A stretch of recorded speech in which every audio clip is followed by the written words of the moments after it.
এটি বিষ্ণুপুরের রাজা দামোদর সিংহদেব তাদের মানে দাদা ভাইয়ের মনোমালিন্য হয়ে এখানকে চলে এসেছিল।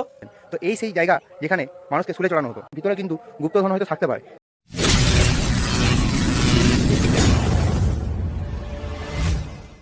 রাধে রাধে, সকলে কেমন আছেন? আশা করি ভালো আছেন। আমিও গোবিন্দের কৃপায় খুব ভালো আছি। তো আজ এই চ্যানেলে আপনাদের জন্য নিয়ে চলে এলাম আরও একটি নতুন প্রতিবেদন। আজ আমরা দেখব একটি প্রাচীন 300 বছরের পুরনো রাজবাড়ি। হ্যাঁ, তো আমরা সেখানে যাব এবং সেই জায়গার সাথে মন্দির নগরী বিষ্ণুপুরে একটা লিঙ্ক রয়েছে, সেই কথাও আমরা জানব। তো আমরা যাব আজ সেখানে একজনের সাথে কথা হয়েছে, সে আমাকে সেই জায়গা ঘুরে দেখাবে। তো তাদের বাড়ি প্রথমে যাব, সেখানে মিট করব এবং আপনাদের সাথেও তার পরিচয় করে দেবো। তো চলুন, আপনার সাথে দেখা হচ্ছে সেই জায়গায়। রাধে রাধে, ভিডিওতে সঙ্গে থাকুন। আর এই চ্যানেলে নতুন হলে চ্যানেলটি সাবস্ক্রাইব করে পাশে থাকা বেল আইকনটি প্রেস করে দেবেন এরকমই নতুন নতুন ভিডিও দেখার জন্য। আর যারা ফেসবুক পেজ থেকে দেখছেন, পেজটি ফলো করে দেবেন। চলুন, আপনার সাথে দেখা হচ্ছে সেই জায়গায়। আমরা এখন চলে এসেছি জামকুড়িতে। তো জামকুড়িতে যার বাড়িতে এসেছি এখন, ওনাকেও আপনাদের সাথে পরিচয় করাবো। আর ওনার বাড়িতে একটি সিঁড়ি দেখলাম, যেটা আমার খুব ভালো লেগেছে। সিঁড়িটা আপনাদের দেখাবো। যে জামকুড়ি গ্রামে এসেছি, এখানে যার বাড়িতে এসেছি ওনার বাড়িটা একটুকু আপনাদের এখন দেখাবো। দেখুন, এখানে সরু সিঁড়ি, আগেকার দিনে পুরোনো দিনের মাটির বাড়ি। ব্যাক ক্যামেরা করে দিয়ে দেখা যায়। এই সরু সিঁড়ি দিয়ে উঠবো উপরে। মানে আগেকার দিনের বাড়িগুলো কলম তো থাকেইনি, পর্যন্ত মাটির বাড়ি। এখানে দেখুন উপরের বাড়িটি, এই সরু সিঁড়ি দিয়ে উঠে জায়গাটা একটু দেখুন, বাড়ির অবস্থা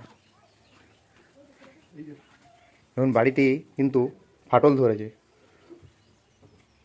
উপর থেকে পুরো জানলা পর্যন্ত বাড়িটি ফাটল ধরে গেছে। এখানে আছে ঠাকুর ঘর, এখানে আছে একটি জানালা। আগেকার দিনের বাড়ি বলেই আজ টিকে আছে এইসব বাড়ি। আর এই জায়গাটি তো একটি ফাটল ধরেছে, আপনারা দেখতে পাচ্ছেন।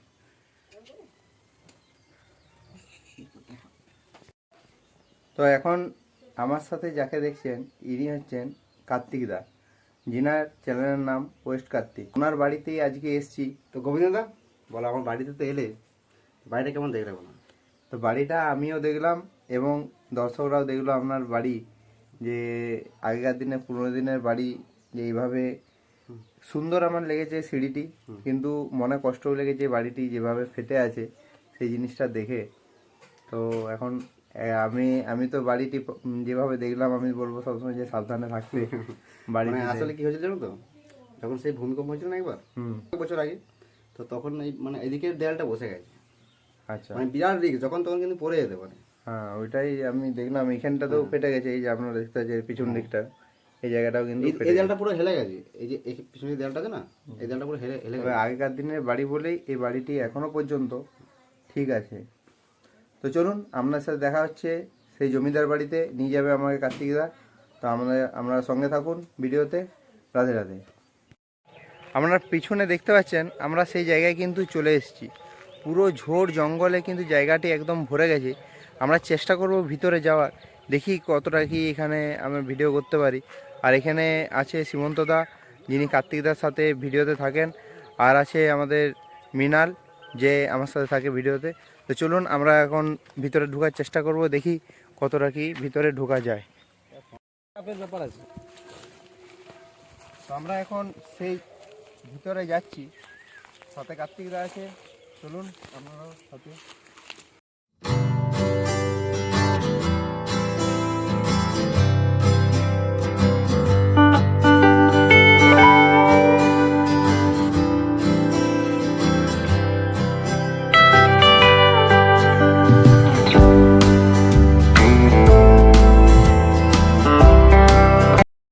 এখন আমরা সেই রাজবাড়ির মধ্যে ঢোকার চেষ্টা করছি এবং আমরা ঝোড় জঙ্গল পেরিয়ে আমরা সেই রাজবাড়ির ভিতরে কিন্তু প্রবেশ করে গেছি।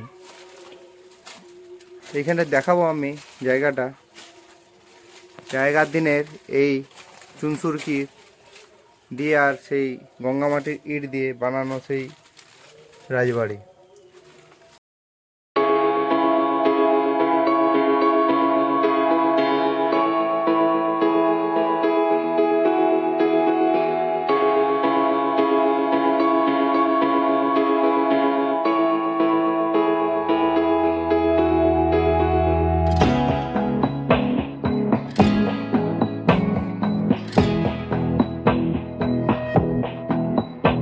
দামোদর সিংহের রাজবাড়ির ভিতরে আমরা ঢুকে গেছি। তো আপনারা একটু দেখুন এইদিকে যে বট গাছটি কিভাবে এই দেওয়ালের উপরে উঠেছে, সেই দেওয়ালটিকে কিন্তু ভেঙে সম্পূর্ণ আলাদা করে নিয়েছে। চারিদিকে কিন্তু ভেঙে চুরমার হয়ে গেছে এই রাজবাড়িটি। আরেকটা ব্যাপার আপনাদেরকে দেখাবো, এখানে যে দেওয়ালটি ছিল সেই দেওয়ালটি কিন্তু ভেঙে ওই পাশে পড়ে গেছে, সেই জায়গাটিও কিন্তু আপনাদের দেখাবো।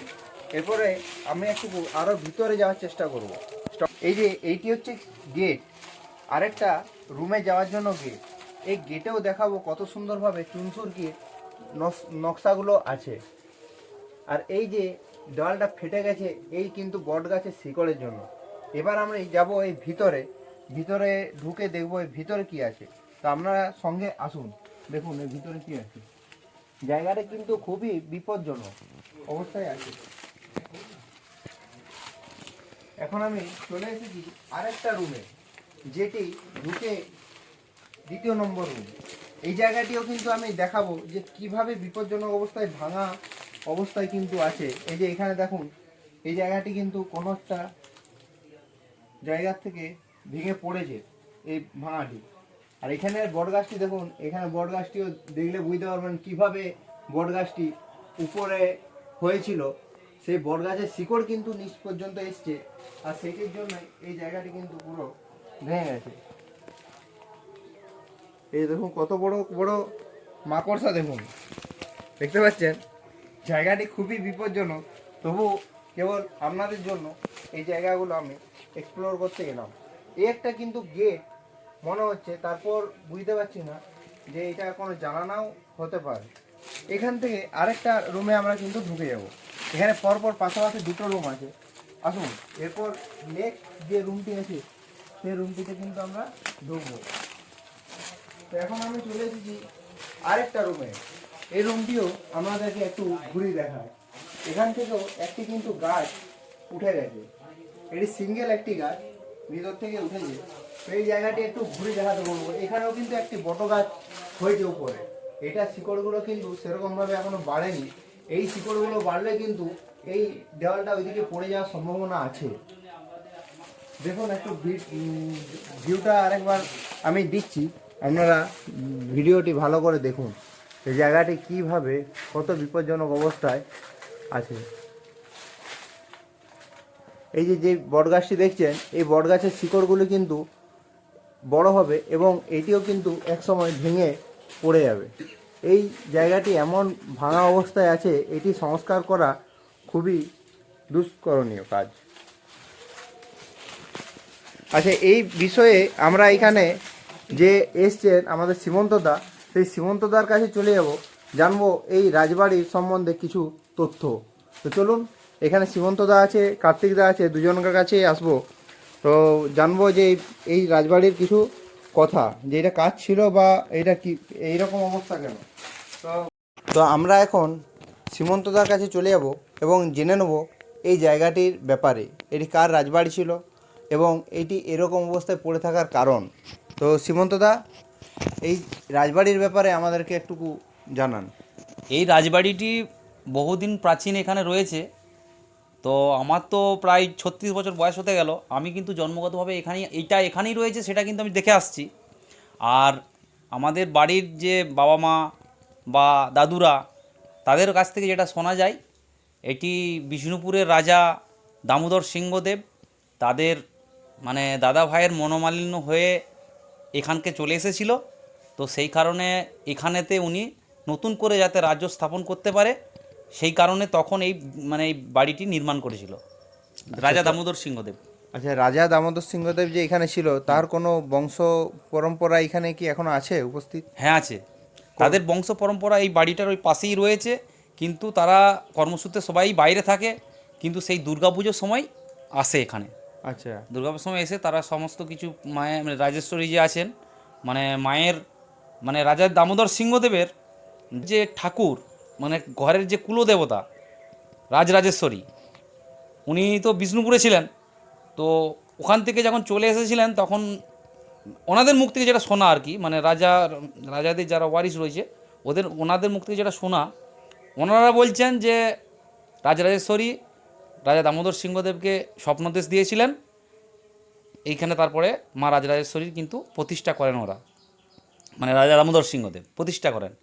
তারপরেই এখানে মানে জামকুড়িতে এবং এইদিকে নদীর দ্বারকেশ্বর নদীর এই পার এবং দামোদর নদীর এই পার নিয়ে এই রাজা দামোদর সিংহদেবের রাজত্ব স্থাপন হয়েছিল। আর এখানে মানে যেহেতু রাজবাড়ি এটা, এখানে তো গুপ্তধন বা কিছুর ব্যাপার একটা রহস্য লুকিয়েই থাকে, সেই বিষয়ে কি বলবেন? আর ব্যাপারটা হচ্ছে যে এই বাড়িটার পেছনেই একটা চৌবাচ্চা বলে একটা পুকুর আছে, ছোট্ট, মানে পুষ্করণী যেটা বলে। তো বাবাদের মুখে যেটা শোনা যায় ওইখানেই নাকি মানে বর্গি টর্গি যখন সেই সময়কালে আক্রমণ হওয়ার যদি সম্ভাবনা থাকতো, এই রাজবাড়ির সমস্ত মানে সোনাদানা জিনিসপত্র ওই চৌবাচ্চার মধ্যে রাখা হতো। তো পরবর্তীকালে সেটা কি হয়েছে আমি আর বলতে পারবো না, আমরা জানি না। আচ্ছা আচ্ছা, এই যে পুরোনো দিনের যে বাড়ি আমরা দেখতে পাচ্ছি উপরের যে ছাদ, সেই ছাদ কিন্তু নেই। না, সেই ছাদটা কি ভেঙে নিচে পড়ে গেছে না? নিচে পড়ে গেছে। মানে নিচে পড়ে এই তো আছে। মাটিটা দেখতে পাচ্ছি।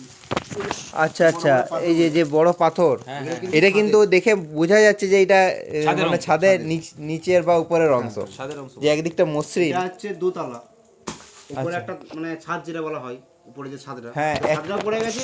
ওটা পড়ে যাওয়ার কারণে এই যে ছাদটা ছিল, মানে একতলা যে ছাদটা, হ্যাঁ হ্যাঁ, সেই ছাদটা কিন্তু ওইটা পড়ে যায়, উপরে ছাদটা পড়ে যাওয়ার কারণে একটা ছাদটা আচ্ছা সেই ভাতটা রাখতে পারেনি, পড়ে গেছে।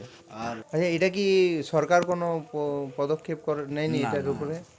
সরকার কোনো পদক্ষেপ নেয়নি, কিন্তু সেই রাজা দামোদর সিংহদেবের যে রাজরাজেশ্বরী মন্দির রয়েছে, সেই মন্দিরের পুজো তো আজও মানে সেই ধারাতেই বজায় আছে। তো রাজাদের পরিবার থেকে সেটা মানে পরিচালনা করা হতো আগে। পরবর্তীকালে তারা যখন মানে তাদের অবস্থা একটু খুবই দুস্থ হয়ে যায়, তো পরবর্তীকালে আমাদের যে ক্লাব আছে জামকুড়ির পল্লী উন্নয়ন সংঘ, তারা সেই ক্লাবের মারফতে পুজোটা মানে পরিচালনা করা হয় এবং সেই ক্লাবকে সরকারিভাবে সহযোগিতাটা করা হয় পুজোর সময়। আচ্ছা, এখানে যে মায়ের পুজো হয়, বিষ্ণুপুরে যে মা মিন্ময়ী আছেন, এখানে মায়ের মানে কি নামে মা পূজিত হন? মা রাজরাজেশ্বরী। রাজরাজেশ্বরী। আমাদের বিষ্ণুপুরেও মানে তোপ দাগা হয়, হ্যাঁ হ্যাঁ হ্যাঁ আগে এই জামকুড়িতে হয়, তারপর বিষ্ণুপুরে আরম্ভ হয়, হ্যাঁ, মানে অষ্টমীর খ্যানের সময়। তো এখানে ব্যাপারটা হচ্ছে যে জামকুড়ি যখন অষ্টমীর খ্যানটা হয়, হ্যাঁ তখন আমাদের জামকুড়ি প্রথমে তোপ ডাকা হয়, তারপরে এখানে আওয়াজ বিষ্ণুপুরে গেলে তারপর শুনেছি নাকি ওখানে তোপ, হ্যাঁ, ওখানে তো দাগা হয়। হ্যাঁ দেখা হয়। তাহলে আপনারা দেখতে পাচ্ছেন বিষ্ণুপুর থেকে জামকুড়ি কতটা ডিস্টেন্স, এখানে কামান দাগা হয়, সেই আওয়াজ বিষ্ণুপুরে যায়, তারপর কিন্তু ওখানে তোপে আগুন দেওয়া হয়। যাক, জায়গাটি খুবই ভয়ানক অবস্থায় আছে। এরপর আরও আশেপাশে জায়গাটায় আমরা একটু ঘুরে দেখে নেব, আপনারা সঙ্গে থাকুন। আজকের ভিডিওটাতে শুধুমাত্র জমিদার বাড়িটি রাজবাড়িটা দেখানো হচ্ছে, তো পরবর্তী ভিডিওতে আপনাদেরকে আমাদের জামকুড়ি যে মায়ের রাজরাজেশ্বরী যে মন্দির, সেই মন্দির অবশ্যই আপনাদেরকে দেখাবো, আর সেখানে ইতিহাস আপনাদের কাছে তুলে ধরবো। তো আমরা অন্য একটি রুমে এসে বসেছি, আরও কিছু বিষয় মনের মধ্যে জাগরিত হলো কোশ্চেন, তো সেই বিষয়গুলি আর একটু জেনে নেব। আচ্ছা সীমন্তদা, হ্যাঁ, বিষ্ণুপুরের রাজার যে মানে ঘোড়া শাল ছিল, হাতি শাল ছিল, তাহলে কি এখানে দামোদর রাজার কি কি ছিল সেরকম? আমাদের এখানেতে যেটা শোনা যায়, এখানেও ঘোড়াশাল এবং হাতিশাল সবই ছিল। সেই জায়গাগুলোর নামকরণ এখনও রয়েছে, কিন্তু সেই জায়গার মধ্যে এখন আর সেই জিনিস নাই। সেই সমস্ত জায়গাগুলো কিন্তু মানে জমি হয়ে গেছে, মানুষ কিন্তু মানে ভাগাভাগি করে নিয়ে এই জায়গাটাও, যেমন এই জায়গাটাও এখন আর এই রাজত্বের এরিয়াদের মধ্যে নাই, এটা সরকারিভাবে ভেস্ট হয়ে গেছে। রাজা দামোদর সিং বিষ্ণুপুর অনুকরণেই কিন্তু এইখানে রাজত্ব স্থাপন করেছিল। আচ্ছা, বাঁধের ব্যাপারটা কি বলবেন? হ্যাঁ, বিষ্ণুপুরে যেরকম মানে 7টি বাঁধ আছে, বড় বড় 7টি বাঁধ আছে, লাল বাঁধ, যমুনা বাঁধ, হ্যান ত্যান করে যে বাঁধগুলো রয়েছে, এখানেও কিন্তু দামোদর সিংহদেব কিন্তু সেই রকম 7টি বাঁধ নির্মাণ করেছিলেন। সেই বাঁধগুলি তার মধ্যে 2-3টি বাঁধ বড় আকারে রয়েছে এখন, বাকিগুলি কিন্তু মজে গেছে। আচ্ছা, তো আপনারা এখানে শুনলেন যে বিষ্ণুপুরের রাজার যেহেতু ইনি রিলেটিভ, তো উনি বিষ্ণুপুরের রাজারা যেভাবে রাজত্ব চালিয়েছিলেন, এখানে ছোট রাজ্য হলেও উনি কিন্তু সেই পরিকল্পনা অনুযায়ী রাজ্য চালিয়েছিলেন। এখন বর্তমানে সব কিছুই প্রায় বিলুপ্তের মুখে, এই রাজবাড়িটি কেবলমাত্র অবশিষ্ট রয়েছে। আর এবার আমরা এর সাইডের অংশ একটু দেখব, তারপর আমরা এখান থেকে চলে যাব অন্য কোনো জায়গায়। তো এখন আমরা এই বাড়িরই পিছনের একটা দরজা দেখাবো। এইটি হচ্ছে বাড়ির পেছনের দরজা, যেখানে সামনের থেকে কেউ যদি কোনো আক্রমণ বা কোনো চোর ডাকাত পড়তো, এই পেছনের রাস্তা দিকে কিন্তু পালাবার একটা পথ তৈরি করা ছিল। আর এই পেছনেই আমরা যে গুপ্তধন ফেলার কথাটা আমরা শুনলাম, এই পেছনেই কিন্তু সেই ডবাটি আছে, চৌবাচ্চাটি যেটি বলল। তো চলুন একটু বাইরের দিক থেকে দেখে নিই এই রাজবাড়িটি কীরকম অবস্থাতে আছে। আরেকটা জিনিস আপনাদের দেখাবো যে কিভাবে এই ঘর মানে এই রাজবাড়িটি ভেঙে পড়ে গেছে সাইডের দিকে পুরো। কিন্তু এই যে এখন দেখতে পাচ্ছেন এটি ভেঙে পড়ে গেছে। শুধু এইটি নয়, এইটির সাথেও কিন্তু আরও অনেক কিছু জিনিস এইদিকে ভেঙে পড়ে আছে, যেটি আপনাদের এখন দেখাবো। এই যে এখানে একটি দেখতে পাচ্ছেন ভগ্নপ্রায় অবস্থায় ঘরটি পড়ে আছে।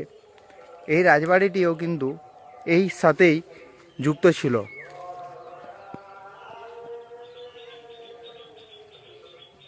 আছি এই রাজবাড়ির সামনে একটা পুকুর আছে, যে পুকুরটির নাম হচ্ছে শুলি পুকুর। আগেকার দিনে রাজ্যে কোনো কেউ যদি অপরাধমূলক কাজ করতো তাকে দণ্ড দেওয়া হতো। তার মধ্যে একটি দণ্ড ছিল শুলি, যেটা শুলে চড়ানো অনেকে শুনেছেন। তো এই সেই জায়গা যেখানে মানুষকে শুলে চড়ানো হতো।